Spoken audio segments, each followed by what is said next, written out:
Hello students of class 11, আমরা last ভিডিওতে তাপ গতিবিদ্যা নিয়ে আলোচনা শুরু করেছি। সেখানে আমরা জুলের সূত্র এবং তাপের যান্ত্রিক তুল্যাঙ্ক এবং সেখানে ক্যালোরি জুলের মধ্যে সম্পর্ক নিয়ে আলোচনা করেছি। তো তার থেকে একটা খুব বেশি ইম্পর্টেন্ট টপিক রয়েছে যেটা অ্যানুয়াল এক্সামিনেশনে আসার সম্ভাবনা রয়েছে। এরকম দুটো ছোট টপিক, সেটা হচ্ছে 735 পেজেই রয়েছে। সেই দুটো টপিকই আমরা এই ভিডিওতে পড়বো। ছোট হলেও খুব গুরুত্বপূর্ণ টপিক। তো সবচেয়ে প্রথম যেটা আমরা পড়বো সেটা হচ্ছে কি না, দুটো চলরাশির কথা দেখবে বলা রয়েছে। একটা হচ্ছে সংকীর্ণ চল আর আরেকটা হচ্ছে ব্যাপক চল।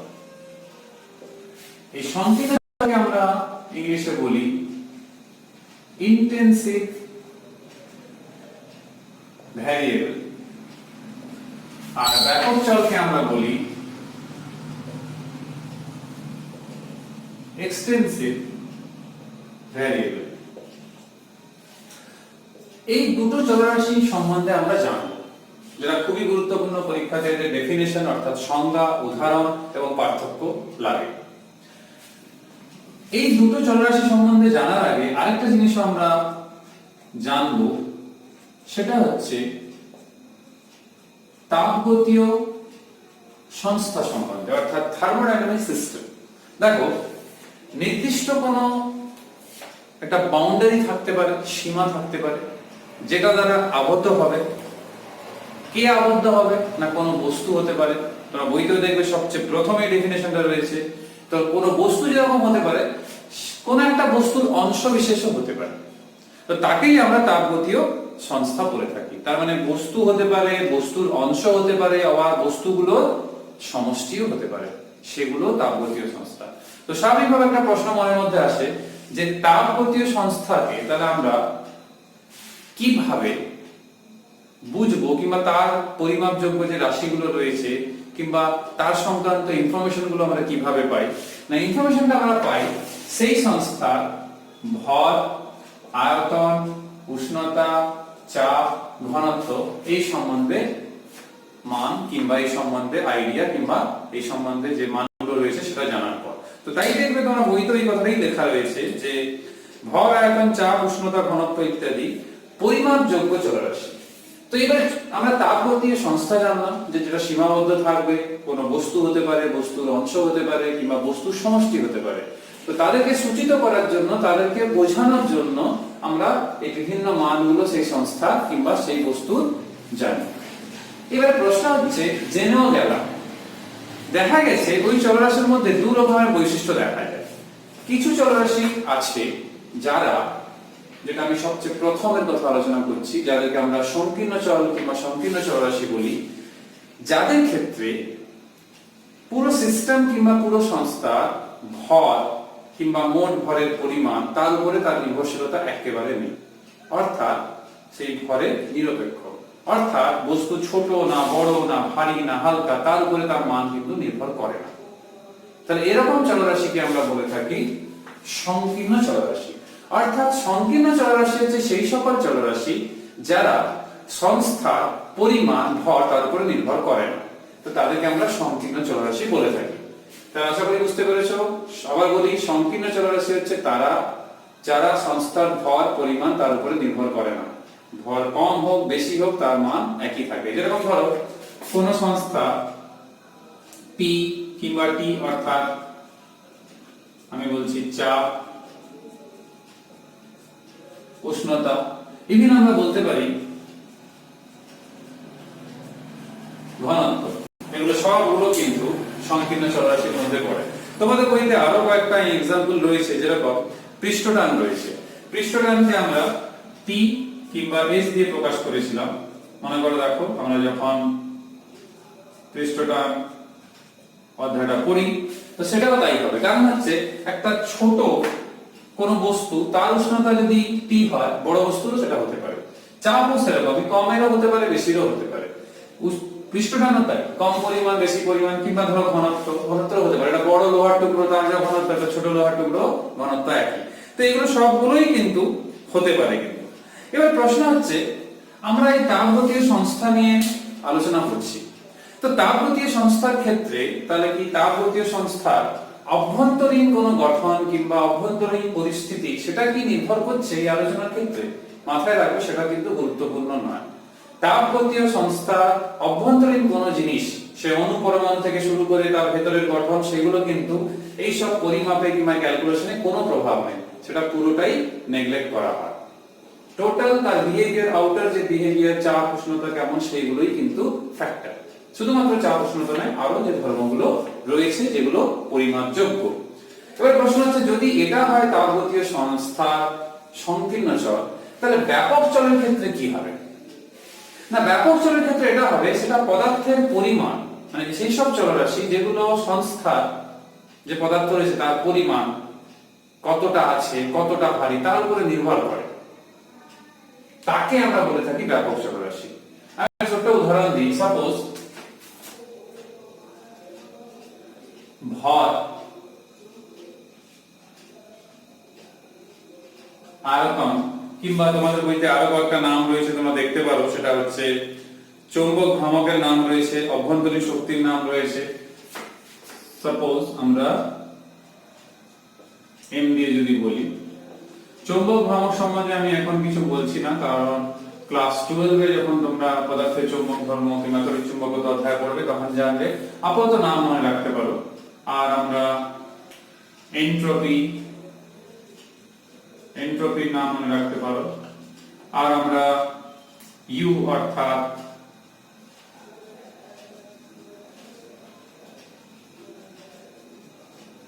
অভ্যন্তরীণ শক্তি, এই সবগুলো কিন্তু ব্যাপক চলরাশি। কারণ কতটা পরিমাণ পদার্থ আছে, কতটা পদার্থের পরিমাণ, আমরা ভরটাকে যদি বাদও দিয়ে দিই, সেগুলো যদি বলা হয়, যদি আমরা এইগুলোর কথাও বলি, প্রত্যেকটা কিন্তু নির্ভর করছে পদার্থের পরিমাণের উপর।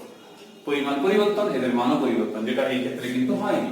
তাই সংকীর্ণ চলরাশি আর ব্যাপক চলরাশির মধ্যে এটাই পার্থক্য, যে সংকীর্ণ চলরাশি কিন্তু ব্যাপ্তি কিংবা এক্সটেনশন নিরপেক্ষ, কতটা পরিমাণ, কতটা এক্সটেনশন তার উপরে নির্ভর করে না। এই জন্য সংকীর্ণ চলরাশিকে কিংবা সংকীর্ণ চলকে আমরা ব্যাপ্তি নিরপেক্ষ চল বলি। আর এটা কিন্তু ব্যাপ্তি নিরপেক্ষ নয়, এটা ব্যাপ্তির উপর নির্ভর করে, কতটা পদার্থ, কতটা পরিমাণ তার উপরে নির্ভর করে। একটা ছোট্ট উদাহরণ দেওয়া যেতে পারে। সাপোজ একটা সিস্টেম, একটা তাপগতীয় সংস্থা রয়েছে, যার ভর m, আয়তন v ছিল, রো হচ্ছে ঘনত্ব, t হচ্ছে উষ্ণতা, p হচ্ছে চাপ। এইবারে একটা পাত্রে ছিল এরকম, সেই পাত্রের চারটে অংশ কিংবা চারটে টুকরো নেওয়া হলো, মানে কেটে বাদ দেওয়া হলো সেরকম না, সেখানেই কল্পনা যদি আমি করি, চারটে টুকরো, চারটে অংশ যদি ধরি, যেমন এটা ধরো একটা ঘনক, এটা ঘনকের চারটে সমান পিস যদি করা হয়, টিউব গুলো যদি চারটে সমান পিসে করা হয়, তাহলে স্বাভাবিকভাবে ভর এবং আয়তন এরকম হয়ে যাবে, m/4 আর v/4। কিন্তু গ্যাসের চাপ কিন্তু সেই p, গ্যাসের উষ্ণতা সেই t, আর ঘনত্ব সেই রোই থাকবে, যদি আমি গ্যাস নিয়ে বলি। আর যদি ইন জেনারেল বলি একই থাকবে। তো দেখো এদের মান পরিবর্তন হয়ে গেল চারটে খণ্ড ভাবতে গিয়ে, কিন্তু এদের মানে পরিবর্তন হচ্ছে, তার মানে কি এইগুলো হবে ব্যাপক চল, আর নিচের গুলো হবে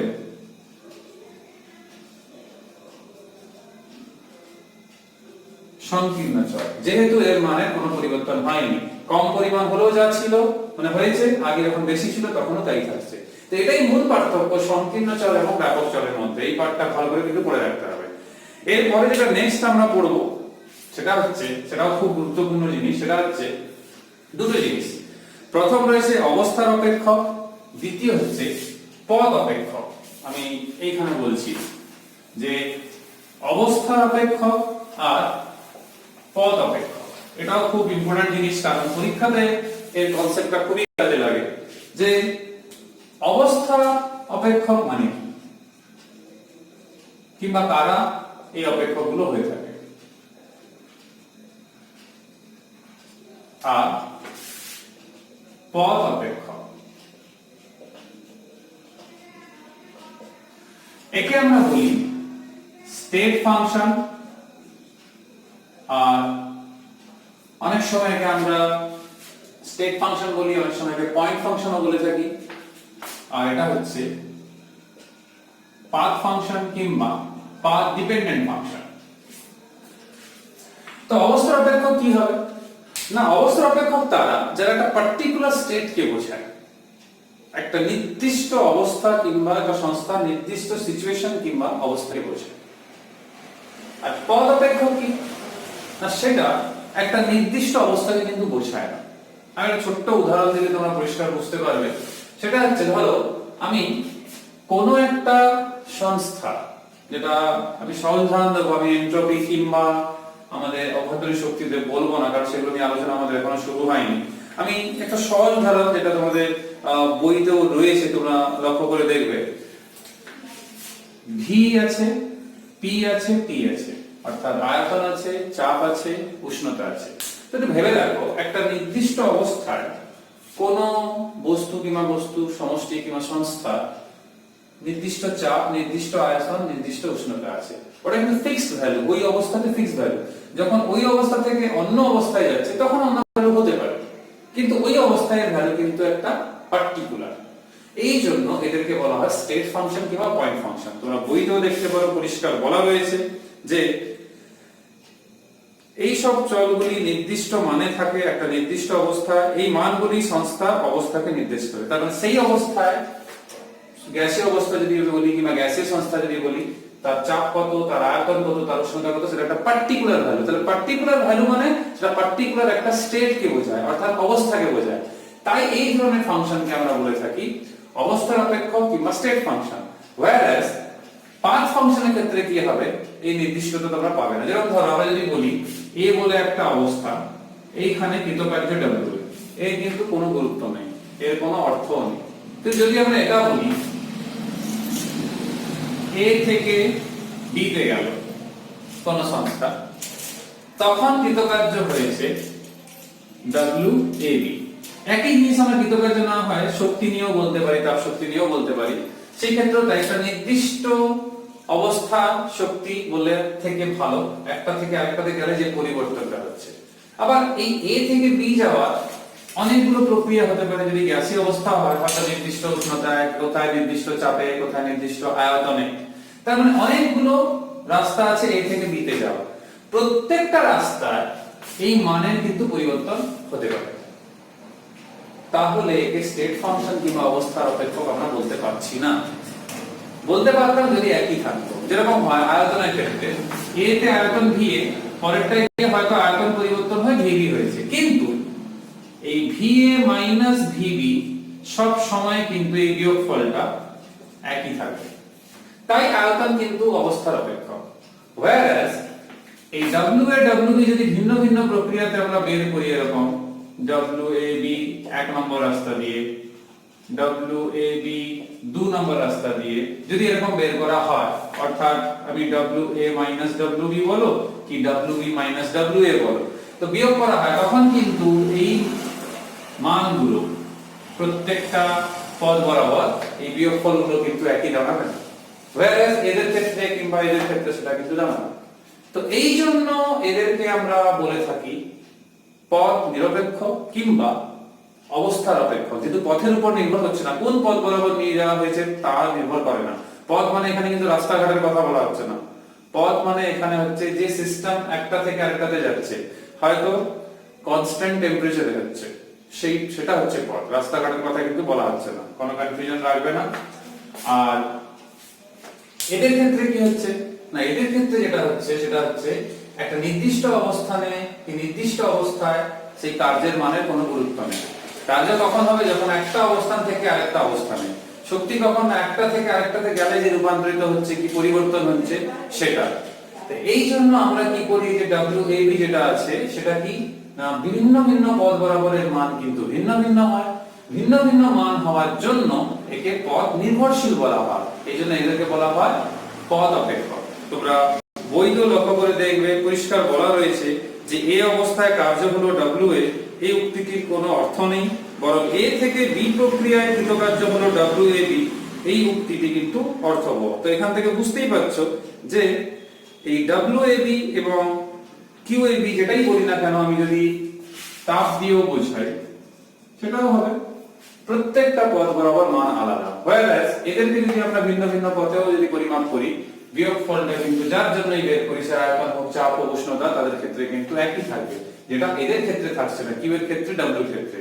এরকম যে যে ফাংশনের ক্ষেত্রে কি অপেক্ষকের ক্ষেত্রে এটা ধ্রুবক থাকবে না, সেগুলো হবে পদ অপেক্ষক, আর যাদের ক্ষেত্রে ধ্রুবক থাকবে সেগুলো হবে পদ নিরপেক্ষ অপেক্ষক, যেটাকে আমরা বলি স্টেট ফাংশন কিংবা অবস্থার অপেক্ষক কিংবা পয়েন্ট ফাংশন। তোমরা এই দুটো জিনিস খুব ভালো করে কিন্তু মাথায় রাখতে হবে। এইটা মাথায় রাখতে হবে যে অবস্থার যে অপেক্ষক তার পরিবর্তন কিন্তু পদ নিরপেক্ষ হয়। আর এই দুটো পার্ট অর্থাৎ পদ অপেক্ষক, অবস্থার অপেক্ষক, তার আগে যেটা বললাম আমি সংকীর্ণ চল এবং ব্যাপক চল দুটো খুবই গুরুত্বপূর্ণ পরীক্ষাতে, ওই জন্য বলবো পেজ নাম্বার 735 এর যে দুটো থিওরি দুটো ভালো করে তোমরা পড়বে। আমি আলোচনা এখানেই শেষ করছি। পরের ভিডিওতে আমরা তাপ গতিবিদ্যার প্রথম সূত্র নিয়ে শুধুমাত্র আলোচনা করব, সেটাও খুব ইম্পর্টেন্ট জিনিস রয়েছে পরীক্ষাতে, সেখান থেকে নিউমেরিক্যালস রয়েছে, থিওরি রয়েছে, এটা কেমিস্ট্রিতেও রয়েছে। তো আমরা সেইটা নেক্সট ভিডিওতে আলোচনা করব। সবাই সুস্থ থেকো, ভালো থেকো। পরের ভিডিওতে তোমাদের সঙ্গে আবার দেখা হবে। Till then, by.